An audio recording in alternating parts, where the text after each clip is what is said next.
currently 2-1 in Weekend Classic, and today we're going to be playing games 4 and 5. And we're also closing in on 1,000 ratings, so things are starting to get tough. Now, for these games, I recorded it offline. You're going to see the gameplay, and I did a little bit of a voiceover. Let me know your thoughts on the voiceovers if you like it, because not every time, I can't record every single time, and recording when I'm not streaming, it's weird to me. Let me know your thoughts down in the comment section below if you do enjoy it, and let me know your record on Weekend Classic so far. But we got a good one. Let's jump right into it.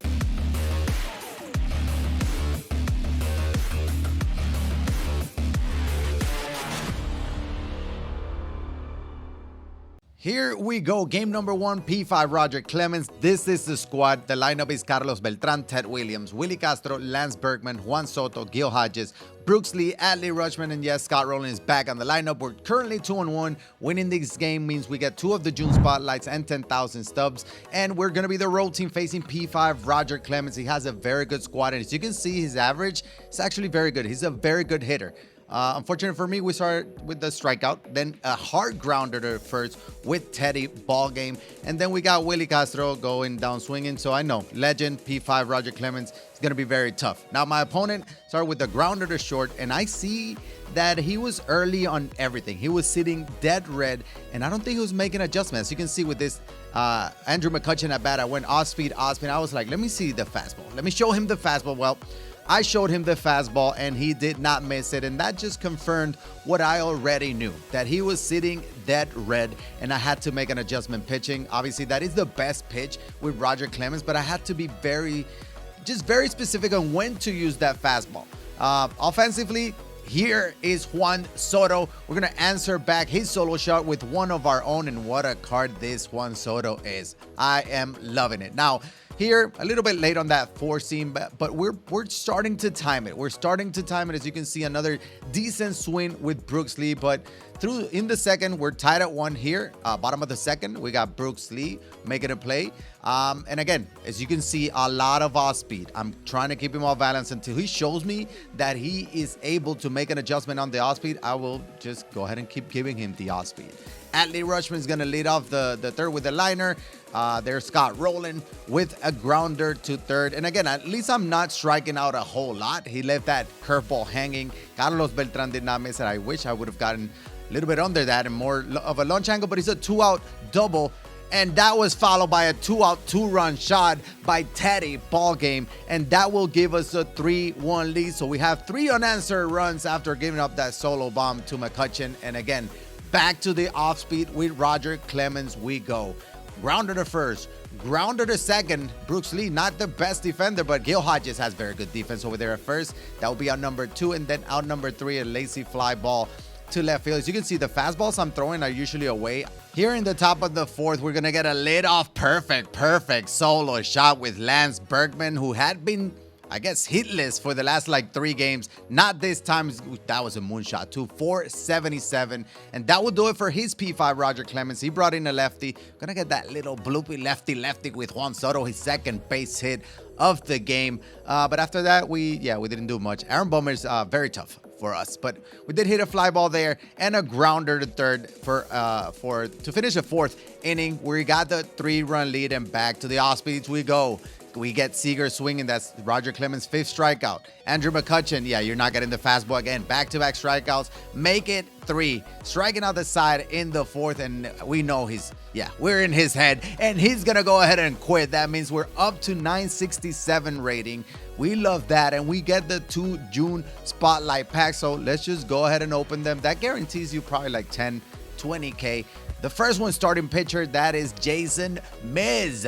Yes, Jason Miz. It was going for about 15 or so, as you can see there. And then the second June spotlight, it was blue light. So not the best, not the worst. Honestly, again, you guaranteed basically 10K. This time it's Vinny Pasquantino. We actually sold him for about 12K. And we're 3-1. If we win this next game, we get a chase pack 16. We're going to be the home team facing Jose Soriano. First time seeing this Jose Soriano. He does have a golf squad.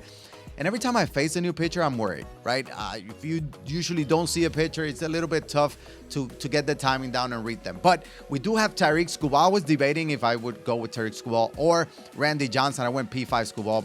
My ERA is sub 3 definitely. And we started off hot with a 1-2-3 inning with Tariq Skubal.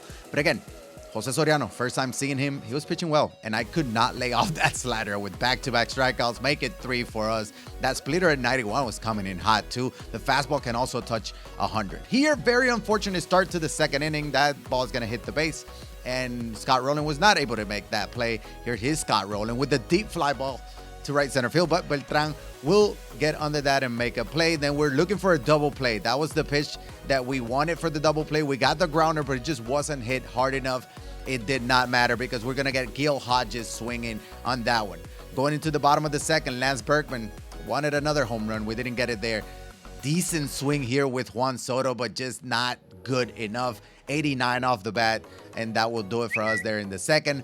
Top of the third, Scott Rowland making plays at third. And he might not be, hitting moonshots, but he's making play defensively. I like that, but we'll get it with Scott Rowland. Again, here in the third, we got the out number 2, but that fastball just missed right down the middle. And Carlos Beltran hit a perfect solo shot. He got the lead in the third, and I was struggling because that run felt like a lot more because I could not hit Jose Soriano. Again, 1-2-3 inning for us in the third. Going into the fourth, we got to settle down with a little bit with Tarik Subal. That's out number 1 with a fly out to right field. Make it back-to-back shallow fly balls to right field. Lance Berkman, my right fielder. And then Scott Rowland, pretty decent swing to center field, but that was warning track shot, warning track power as we go to the bottom of the fourth. Splitter, check swing. Yeah, I don't know how to check swing. We got Teddy ball game. This is going to be our first hit of the game, and this is what I'm hoping for. I'm hoping that first hit will wake up the offense. We got a 2-out single here, trying to start that 2-out rally. Man on first and second, 2 outs, full count. Juan Soto, no doubt shot, his second home run in as many games, and that's gonna give us a 3-1 lead. And we started being a little bit more patient, working the count, and we went back to back with Gil Hodges. Now we're up 4-1, and we're feeling good about ourselves. Again, we needed a few innings to get the timing down on that Jose Soriano, and honestly, Tarik Subal just said, I got it. I'll take it from here. We're going to go back-to-back strikeouts, then a fly ball to right field. Berkman will make that play for a scoreless fifth, and now we're trying to extend that lead. But he did bring in Darren O'Day, and I'm like, my O'Day might not be the best, so maybe his O'Day is not the best. Well, his O'Day is a little bit better than ours, I should say. We got a grounder to second and a strikeout there with Scott Rowland, and another one with Carlos Beltran. But we go to the bottom of the sixth. CJ Abrams goes down swinging, and then Carlos Beltran looking, and I'm just trying to get by here, and I threw a mistake pitch. I wanted one more out, that lefty-lefty matchup with Scuball, and unfortunately we hung that one. That made it a 4-2 game. I'm like, just get me out of this inning. Nope. Tarik Subal said, I'm going to try, but it's not going to happen. So that's a 2-out single. I'm like, yeah, he's putting up some good swings against Tarik Subal. So I'm going to go ahead and bring in Emmanuel Clase, and that was a great decision as we get Aaron Judge swinging on that one for out number 3. Going to the bottom of the sixth, lazy fly ball to left field with our Ted Williams, and we need some runs. I wanted some runs. He started seeing Scuball better, and as you can see here, I saw some of the spots he was attacking with this Justin Robleski, right? It was like inside, but not low, no, not middle, and that's exactly what I was waiting for with Lance Berkman, and Lance Berkman did not miss it. His second home run in as many games. That's going to give us a 5-2 lead. And reading my opponent, I knew he was going to have a hard time against Emmanuel Clase. He wasn't hitting the hard stuff, and that's what he does. He have an outlier on that cutter, but that slider is a key pitch that you have to throw. As you see, we're getting the strikeouts with that one, and that's a sinker that will be a 1-2-3 inning with that fly ball to center field. We got a 3-run lead. Then he brought in Jesse Chavez. I was like, I'll hit him. Nope, not with Gil Hodges. But Brooksley will get a base hit down the middle. That's a 1-out single. And then we got Adley Rutschman that will hit it into the double play. However, we still got a 3-run lead. We're 6 outs away from going 4-1 on the Weekend Classic. Here in the 8th, I brought in Aaron Bummer. It's a little bit tough. Obviously, I just faced him the last game, so I was like, I'll use him. So we got CJ Abrams who hit a deep fly ball to right center field. We got Carlos Beltran there covering some ground. And then the last one here for Carlos Beltran, we're going to throw that sweeper. It's going to work out. Lazy fly ball to right field. Aaron Bummer gives us a 1-2-3 inning. And yes, he quit too. People are quitting in Weekend Classic. I could not believe it. I'm 984, which means I'm 1 win away from 1,000. It also means that we got a chase pack, and you can see 25,000 there. So let's go ahead and open the pack.